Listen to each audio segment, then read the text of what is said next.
Bonjour à tous, comment allez-vous? Chez nous tout va bien. Nous voici pour un nouveau petit plat. Aujourd'hui un plat végétarien, voire même carrément vegan. Voilà les amis, on va préparer aujourd'hui des pois chiches à l'italienne. Alors, les ingrédients dont nous aurons besoin, eh bien, je vous les donne sans préciser les proportions puisque cela dépend de la quantité que vous aimeriez cuisiner. Voilà, sachant que c'est un plat qui peut se conserver, en tout cas pour le lendemain, et que vous pourriez même congeler. Il n'y a pas d'inconvénient. Donc voilà, il nous faudra de l'huile d'olive, de l'ail, frais de préférence bien sûr, de l'oignon, frais également, des tomates. Ensuite, on passera aux pois chiches, des olives, alors vertes ou noires comme vous préférez, pas de problème. Et puis l'assaisonnement, donc je vais mettre un peu de bouillon de légumes sans gluten. Je mettrai quelques petites baies de poivre. Je vais effeuiller de la sauge séchée.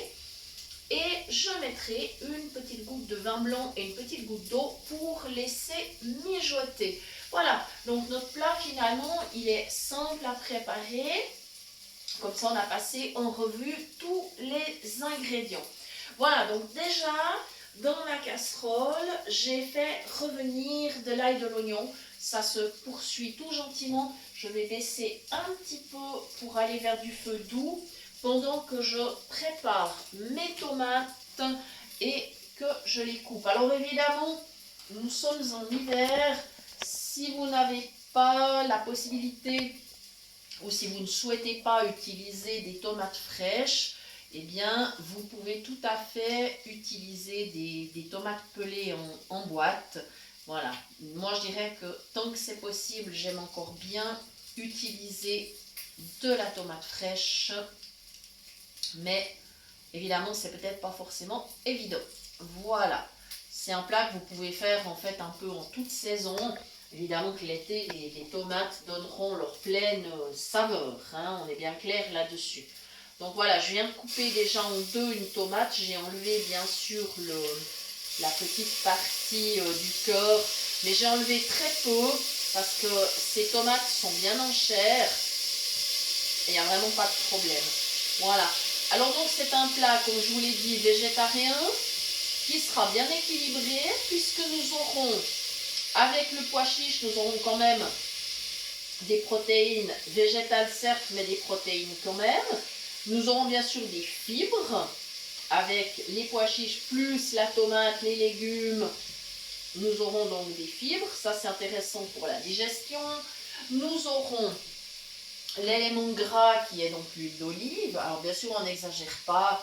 Pour un plat, je dirais de 4 personnes, on va mettre 1 à 2 cuillères à soupe. Il n'y a pas besoin de plus. Voilà, et puis moi je dirais que pour compléter, je pense qu'on va cuisiner encore un petit peu de riz à côté. Et comme ça on aura un plat qui sera vraiment complet puisqu'on aura finalement un féculent. Alors le pois chiche bien sûr est une légumineuse. Donc on est on va dire on est un petit peu dans le domaine du féculent, mais on reste quand même dans les protéines. Voilà. Et puis c'est clair que le pois chiche apporte aussi des vitamines, des minéraux, ce qui est très intéressant.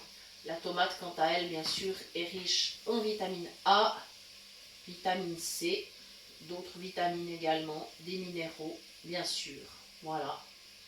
L'ail et l'oignon, qui sont aussi toujours intéressants dans la cuisine, qui contribuent à fluidifier un peu le sang. Voilà, donc c'est... Tout ça, c'est des ingrédients qui sont très, très, très intéressants. Voilà.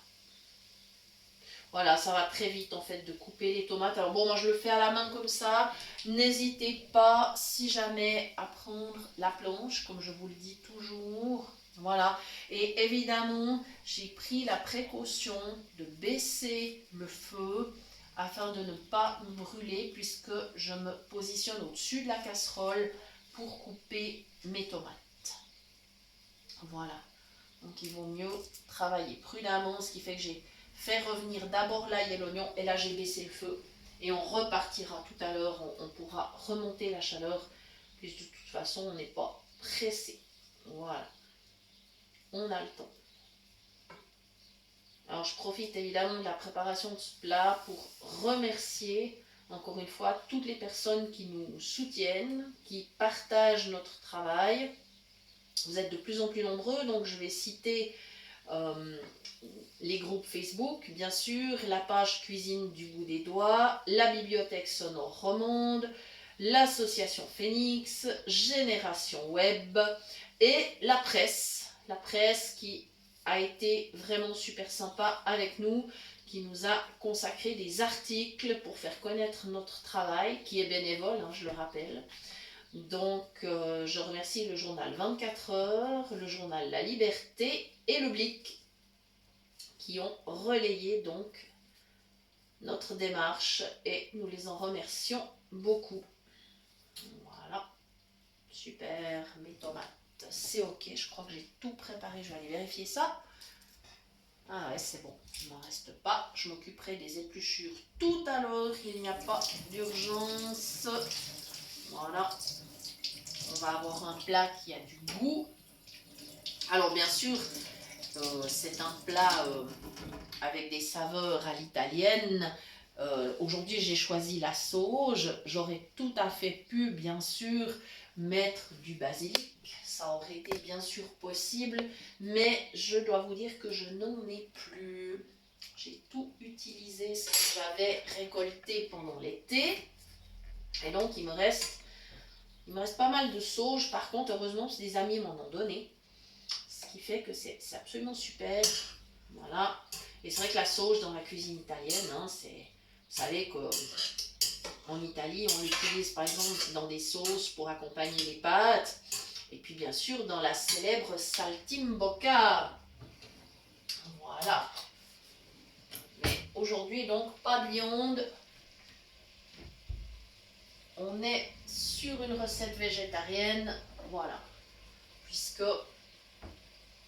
la viande c'est bien, mais c'est pas idéal d'en consommer tous les jours non plus. Il faut pouvoir alterner. Et on dit que l'idéal c'est aussi de consommer des légumineuses en moyenne 1 à 2 fois par semaine. Voilà, donc c'est l'occasion. Donc là, vous voyez, j'ai remonté le feu. Enfin, je pense que vous entendez. Moi, je me fie aussi toujours à mon oreille. La petite cuillère de bouillon de légumes sans gluten. Voilà. J'aime vraiment beaucoup le bouillon de légumes. C'est vrai que ça se marie avec plein de plats. Je dirais que je réserve les bouillons de viande à des recettes vraiment spécifiques. Mais j'aime beaucoup travailler avec le bouillon de légumes. Quand j'ai le temps, je le fais moi-même. D'ailleurs, je vous avais donné la recette sur la chaîne pour le préparer à la maison. Voilà. Les petites baies de poivre. Mais ça, vous avez tellement l'habitude. Je pense que dès que vous entendez ce petit bruit, vous savez exactement ce que je suis en train de faire. Voilà. Ça commence à bien cuire. Voilà. Là, j'ai presque tous mes éléments. Je vais ajouter le vin blanc. Alors, j'ai un fondant qui est, on va dire, pas trop fruité. On reste sur un vin blanc quand même un peu sec. Hein. Voilà, vous pouvez en utiliser d'autres évidemment, suivant la région dans laquelle vous vous trouvez et selon vos goûts, mais ne prenez pas un vin sucré. Voilà, ce serait dommage, vraiment ce serait dommage. Voilà. Et donc là, quand la cuisson sera déjà bien avancée, eh bien j'aurai la possibilité de rajouter mes pois chiches, mes olives, et après je pourrai cuire mon riz à côté. Bien évidemment, vous pourriez tout à fait, préparer des pâtes, ça poserait aucun problème. Vous pourriez préparer une polenta. Voilà. Encore une fois, selon vos goûts et selon ce que vous avez dans vos placards. Là, je vais rebaisser le feu parce que ça part bien là, ça mijote bien. Je vais mettre un petit peu d'eau. Alors, ce que je fais, je mets un fond d'eau dans le couvercle de ma casserole. Voilà. Alors attention là, je me positionne bien au-dessus de la casserole. Je tourne gentiment le couvercle. Voilà. Voilà. Je mets à couvert. J'ai baissé bien évidemment le feu afin que ça ne brûle pas. Et je vais maintenant quand même, je vais vite effeuiller ma sauge que je vais rajouter très bientôt pour poursuivre la cuisson. Je vais quand même laisser en tout cas, je dirais bien 25 minutes, ce qui me laissera le temps bien sûr de préparer le riz parce que j'ai envie d'avoir des légumes évidemment qui soient bien fondants. Voilà, là j'ai ma sauge que je suis en train d'effeuiller. Ces magnifiques brins de sauge. Elle sent merveilleusement bon. Ça, c'est formidable. C'est vraiment quelque chose là. Ça donne un parfum. C'est super agréable. Et c'est vrai qu'avec les herbes aromatiques, on peut accompagner tout type de plats. Que ce soit les viandes, les poissons, les légumes. Alors je dirais que je ne mettrais pas spécialement de la sauge avec un poisson. Non. Mais avec de la viande, avec des légumes, sans aucun problème. Même, je vous dirais, dans certains mets sucrés, c'est tout à fait approprié. Même si c'est surprenant au départ, franchement, il ne faut pas hésiter à mettre des petites herbes dans des mets sucrés.